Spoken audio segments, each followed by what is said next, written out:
এই সেই মহেশখালী মিষ্টি পান পাহাড়ে আছি। অনেক উঁচু পাহাড়টি দেখা যাচ্ছে, সমুদ্রের সাইডে এই পাহাড়।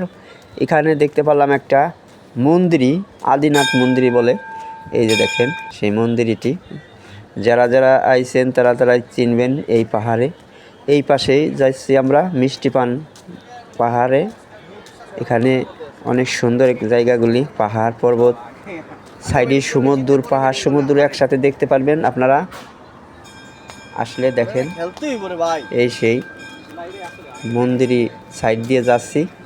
অনেক সুন্দর মুহূর্ত। টাকা পয়সা থাকলেই খালি ঘোরা যায় না, ঘোরার জন্য মন লাগে, মন। টাকা ব্যাংকে থুয়া দুদিন পর যাবেন দুনিয়া থেকে চলে, কিছু দেখতে পারবেন না। বাংলাদেশের সৌন্দর্য জায়গাগুলি ঘুরে ঘুরে দেখতেছি। ওই দেখেন মিষ্টি পানের দেখা যাচ্ছে, পানের বরগুলি দেখা যাচ্ছে। দেখেন পাহাড়িয়া ছাগলের অবস্থা কি, ওরা কিভাবে পাহাড়িয়া ছাগল দেখেন, পাহাড়িয়া ছাগল পাহাড় বাইয়ে কিভাবে ছাগলগুলি ওঠে। আমরা উঠবার গিরের বাটি শুদ্ধে কাঁপে, আর ছাগল কিভাবে লাফাই লাফাই ওঠে।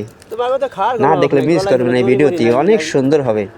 পাহাড়িয়া ছাগল স্বাস্থ্যটা করে আদর করতেছি, একটু ভালোবাসা দিতেছি। কত সুন্দর এই ছাগলগুলি। ছাগলটি বাচ্চা হবে দেখা যাইতেছে। দোয়া করি 4-5টা বাচ্চা একসাথে হোক, সামনে বছর এসে জানি দেখতে।